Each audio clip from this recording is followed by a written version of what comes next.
Welcome to Prajagalam. నేను మీ దండుపాటి కోటేశ్వరరావు. ఆంధ్రప్రదేశ్ రాజకీయాలు రసవత్తరంగా వేడివేడిగా హాట్గా మిరపకాయ బజ్జీల్లాగా ఉన్నాయి.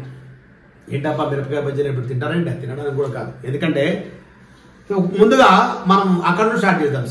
శ్రీకాకుళం జిల్లాకు సంబంధించి ఉమ్మడి నియోజకవర్గం, ఉమ్మడి జిల్లాలో 10 నియోజకవర్గాలు. అందులో ఒకటి ఇచ్చాపురం, బెందాల అశోక్ తర్వాత చెప్తాం.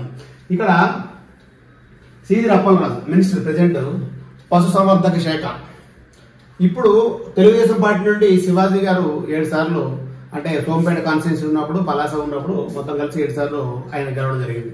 ఆ తర్వాత మొన్న 2019లో గౌతు శిరీష, ఈమె పోటీ చేసి ఓడిపోయారు సీది అప్పలరాజు మీద. ఈయన డాక్టర్. ఈ నియోజకవర్గం సంబంధించి ఏం జరుగుతుందంటే ఇంకా సీది అప్పలరాజు, డాక్టర్ సీది అప్పలరాజు మినిస్టర్ గారికి ఇంకా సీటు కన్ఫర్మ్ కాలేదు అని చెప్తున్నారు. మరి ఎంతవరకు కరెక్ట్ అనేది ఇంకా వెయిట్ చేయాలి. ఎందుకంటే ఒక మినిస్టర్ కూడా ఇంకా కన్ఫర్మ్ చేయలేదు. అలాగే తెలుగుదేశం పార్టీకి సంబంధించి జనసేన, ఇంతకుముందు జనసేన కూడా అప్పుడు పవన్ కళ్యాణ్ లాస్ట్ ఎలక్షన్ లో సీట్ ఇవ్వడం జరిగింది. అప్పుడు అక్కడికి వెళ్ళి జనసేన దగ్గర పలాసలో తొడగొట్టి పవన్ కళ్యాణ్ ప్రచారం చేశారు.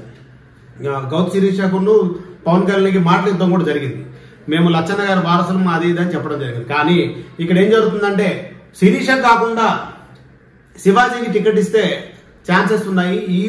అంటే ఈ స్వీప్ లో తెలుగుదేశం స్వీప్ బాగున్నట్టు అనిపిస్తుంది కదా, ఎలాగా తెలుగుదేశం గెలిచే పరిస్థితి ఉంది. మరి ఈ టైంలో ఒకవేళ సీది అప్పలరాజు ఆపోజిట్ గా ఉండాలంటే ఈ రోజు శివాజీ ఉండాలేమో, లేకుంటే శిరీషకి ఇస్తే ఓడిపోతారేమో అని ఒక నడుస్తుంది. అలానే అక్కడ సామాజిక వర్గం సంబంధించి గౌతు లచ్చన్న గారి సామాజిక వర్గం 6,000 ఓట్లేమో ఉన్నాయి.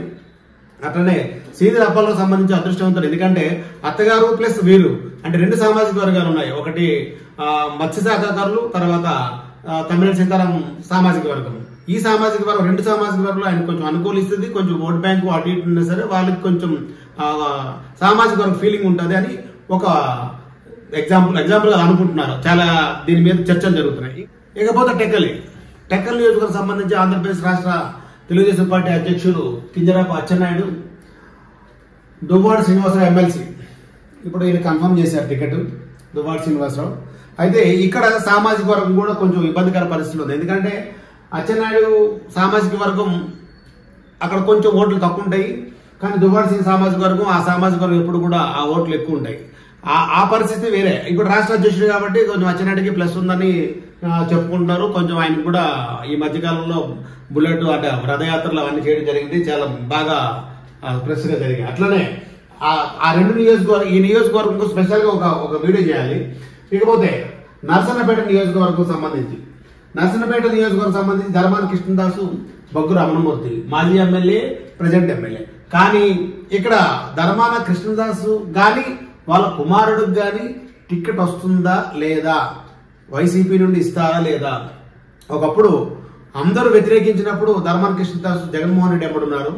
జగన్మోహన్ రెడ్డికి కూడా కృష్ణదాస్ అంటే చాలా ఇష్టం. కానీ ఇప్పుడు సీటు వస్తుందా లేదా, మాజీ డిప్యూటీ సీఎం చేశారు, మాజీ మంత్రివర్యులు, కానీ ఈరోజు సీటు వస్తుందా లేదా అనే ఒక ఆలోచనలో నర్సంపేట కాన్స్టిట్యున్సీ ప్రజలు ప్లస్ మొత్తం అంటే ఒక డిప్యూటీ సీఎం హోదాలో కానీ ఎక్కడికి వెళ్ళినా సరే కృష్ణన్నరా అనే పరిస్థితి ఉండే, దాసన్న అని పిలిచే పరిస్థితి ఉండే. ఈరోజు టికెట్ కూడా రాదా అనే పరిస్థితిలో ఉంది.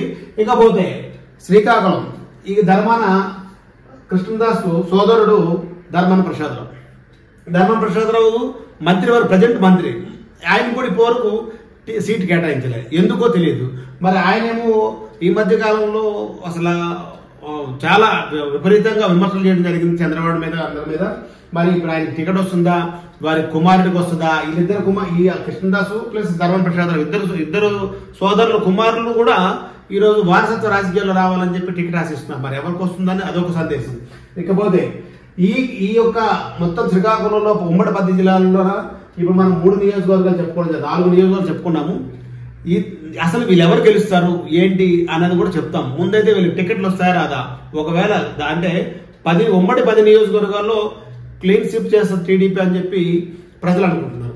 ఎందుకంటే మరి ఏం చేశారు, ఏం చేయలేదు, మరి బటన్ నొక్కుతూనే ఉన్నారు. అందరికీ ప్రతి గ్రామంలో 10% వైఎస్ఆర్సీపీ ఏదో ఒక రకంగా వాళ్ళకి నిధులు వచ్చాయి. అమ్మఒడి కానీ, లేకపోతే మొత్తం అన్ని జగనన్న చేయూత కానీ, ఇట్లా జగనన్న ఆయోజన ఇల్లు గృహం కానీ అన్ని వచ్చాయి. కానీ ఆ 10% ఉన్న సరిపోతుందా, లేకపోతే ఎందుకు వ్యతిరేకిస్తున్నారు జిల్లాలో అనేది కూడా ఒకసారి మళ్ళీ తెలుసుకుందాం. ఈసారి మనం శ్రీకాకుళం టూర్ కూడా వేసి మొత్తం తెలుసుకుందాం. ఇది శ్రీకాకుళంలో ఉన్న 4 నియోజకవర్గాలు చెప్పడం జరిగింది.